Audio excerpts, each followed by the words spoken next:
আমার দেশের কিছু মানুষ ভারতের রয়ের সাথে বৈঠক করেছে, আমরা দেখেছি।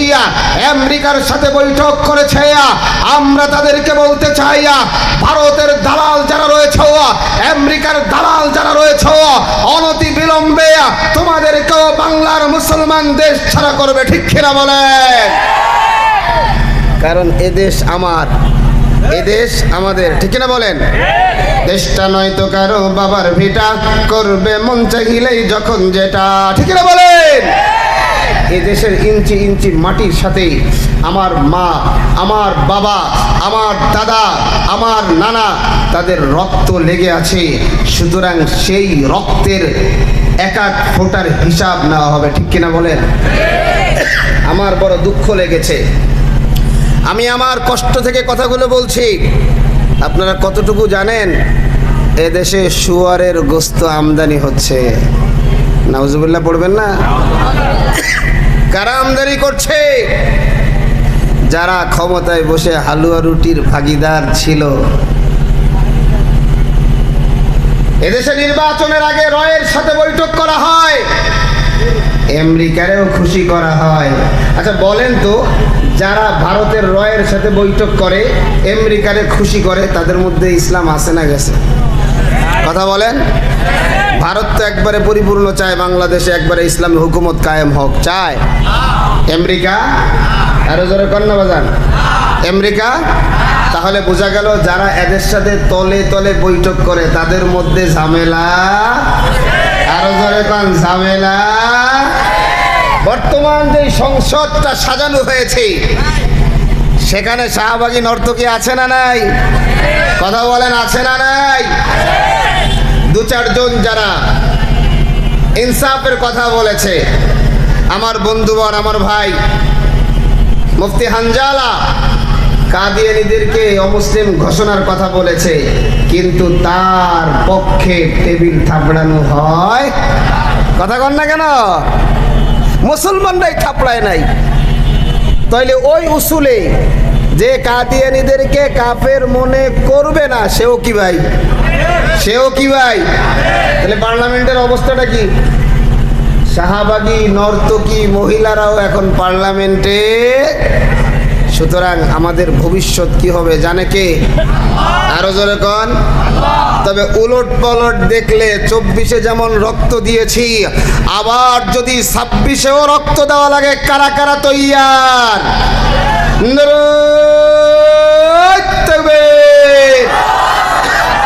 নারায়ে তাকবীর,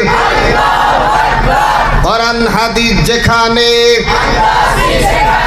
আলেম ওলামা যেখানে,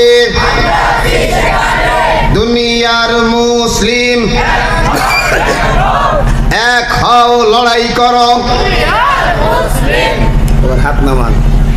লড়াই করতে হবে। আর যদি বলা হয় হুজুর ও লড়াইয়ের জন্য আপনি ডাক দিয়েছেন, আপনিই থাকেন আর আমরা মোটামুটি একবারে নাকে তেল দিয়ে ঘুমাই, তাইলে কি আর কোনোদিন বিজয় আসবে? আরো জোরে কন। বাজান যে কথা বলছিলাম, তাহলে একটা জিনিস বুঝতে পারলাম, আল্লাহ পাক আমাকে আপনাকে বানিয়ে পাঠিয়েছে একমাত্র কি করার জন্য? সবাই বলেন, গোলামি করার জন্য। কি? গোলামি করার জন্য। এই জায়গাটা মনে রাখবেন।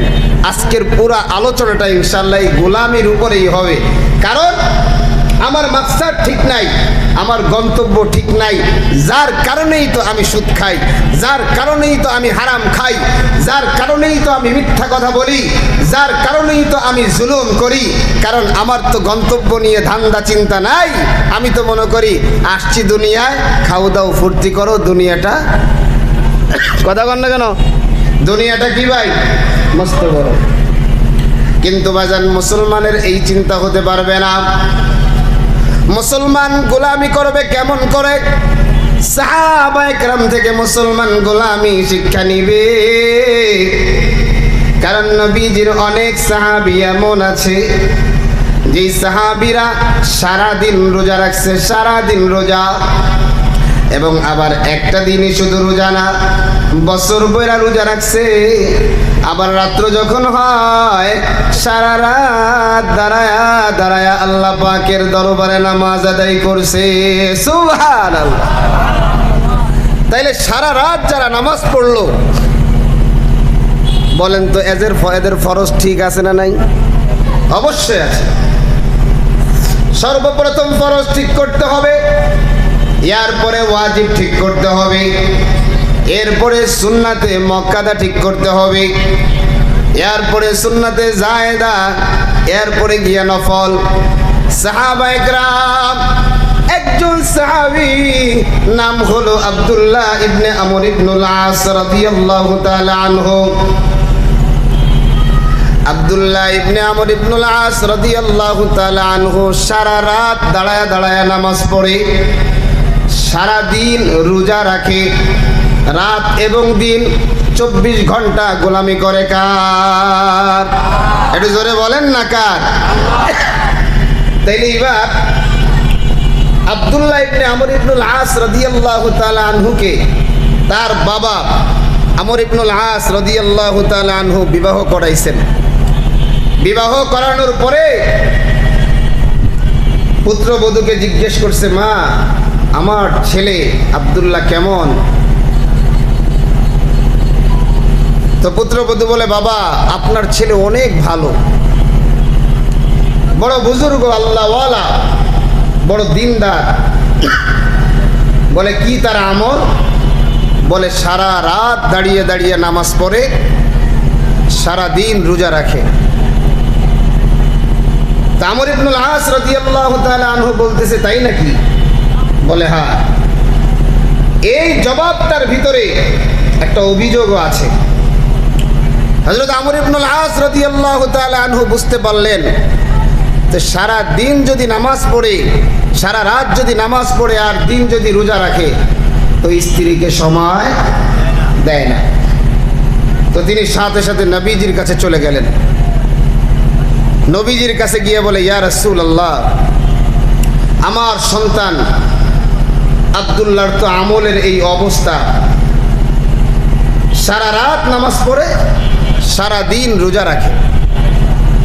নবীজি বললেন যে, আমর ইবনুল আস, আপনি চলে যান, আমি আপনার ছেলে আব্দুল্লাহর সাথে কথা বলবো। একথা বলার পরে আমর ইবনুল আস চলে গেলেন। নবীজি আব্দুল্লাহর কাছে চলে যায়। আব্দুল্লাহর কাছে গিয়ে বলতেছে, আব্দুল্লাহ, আপনি কেমন আছেন? বলে, ভালো আছি। কয়, ইবাদত বন্দিগি কেমন চলতেছে? কয়, আলহামদুলিল্লাহ ভালো। আলহামদুলিল্লাহ বলেন না। আর আমাদের আলহামদুলিল্লাহ, আশেপাশে মানুষ আছে, যদি বলি, ভাই ইবাদত বন্দিগি কেমন চলতেছে? কয়, হুজুর খুব ভালো। ভাই ফজরের নামাজে কি গেছিলেন? কয়, না হুজুর, ঘুমেতে উঠতে পারিনি। গতকালকে 5 ওয়াক্ত নামাজ পড়ছিলেন? কয়, না হুজুর, একটু ঢাকা গেছিলাম, আর পড়ার সময় হয় নাই। কথা কন ঠিক কিনা? আছে না নাই? কিন্তু হযরত আব্দুল্লাহ কিন্তু তাই না, তা নয়। তিনি বলতেছেন, ইয়া রাসূলুল্লাহ, আলহামদুলিল্লাহ খুব ভালো চলতেছে। তো বলতেছে, আব্দুল্লাহ, ভালো চলতেছে, তোমার রাতের আমলের একটা বিবরণ দাও। ডাক দিয়া বলে, ইয়া রাসূলুল্লাহ, আমি তো আলহামদুলিল্লাহ সারা রাত দাঁড়িয়ে দাঁড়িয়ে আল্লাহর গোলামি করি। সুবহানাল্লাহ পড়বেন না? সবাই একটু জোরে পড়েন না সুবহানাল্লাহ। নবীজি বলতেছেন, আব্দুল্লাহ, সারা রাত না পড়লে হয় না, 2 রাকাত পড়ো। আব্দুল্লাহ ডাক দিয়া বলে, ইয়া রাসূলুল্লাহ, 2 রাকাতে আমার অন্তর প্রশান্তি লাভ করে না। আল্লাহু আকবার পড়বেন? একটু জোরে কর না, আল্লাহু আকবার। আজকের মজমায় সুবহানাল্লাহ, আলহামদুলিল্লাহ, আল্লাহু আকবার বইলা একবারে ফাটায় ফেলাবেন, পারা যাবে না ইনশাআল্লাহ। তো নবীজি বললেন, ঠিক আছে, তাহলে 4 রাকাত পড়ো। আব্দুল্লাহ বলতেছে, ইয়া রাসূলুল্লাহ, 4 রাকাতেও আমার অন্তর শান্তি হবে না। সুবহানাল্লাহ বলেন না। নবীজি বলেন, তো 8 রাকাত পড়ো। আব্দুল্লাহ বলে, ইয়া রাসূলুল্লাহ, 8 রাকাতেও আমার অন্তর প্রশান্তি লাভ করবে না। আল্লাহু আকবার।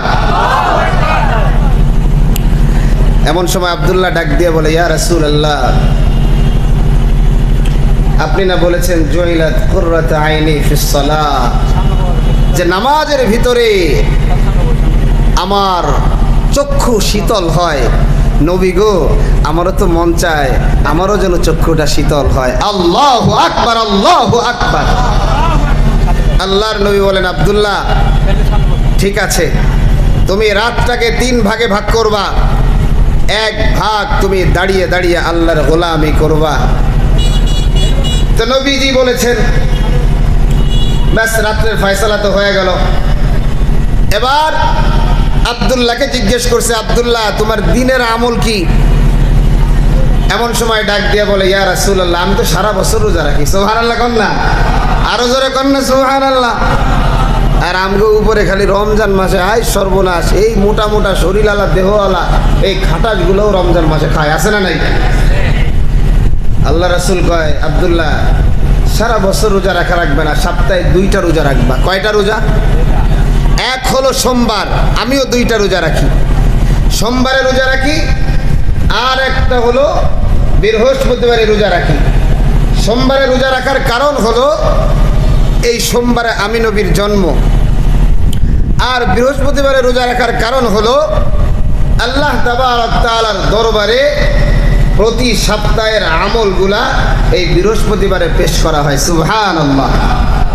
তো আমি চাই যে রোজা অবস্থায় আমার আমলগুলা আমার আল্লাহর দরবারে পেশ করা হোক। সুবহানাল্লাহ পড়েন। আব্দুল্লাহ বলে, ইয়া রাসূলুল্লাহ এই 2টা রোজা হবে না, আমার শরীরে অনেক শক্তি। আল্লাহর নবী বলেন, তাহলে তুমি আইয়ামে বীজের রোজাগুলো রাখো, অর্থাৎ মাসে যে আরো 3টা রোজা, 13, 14, 15 তারিখের রোজা। আব্দুল্লাহ বলতেছে, ইয়া রাসূলুল্লাহ আমার শরীরে অনেক শক্তি, আপনি আমাকে আরো রাখার সুযোগ করে দেন। আল্লাহ রাসূল বলতেছে, আব্দুল্লাহ তাহলে তুমি সাওমে দাউদই রাখো।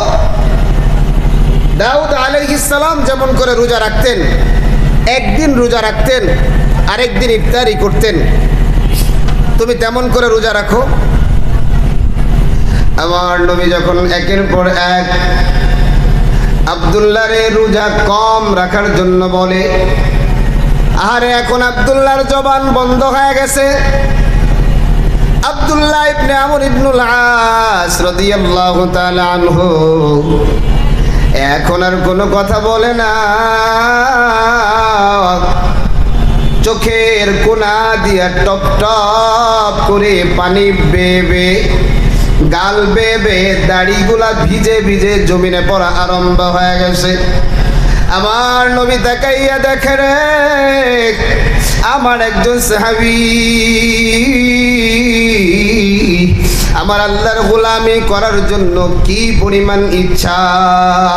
আরে নবীজি আব্দুল্লাহর চোখের পানি দেখা ডাক দিয়া কয়, আব্দুল্লাহ রে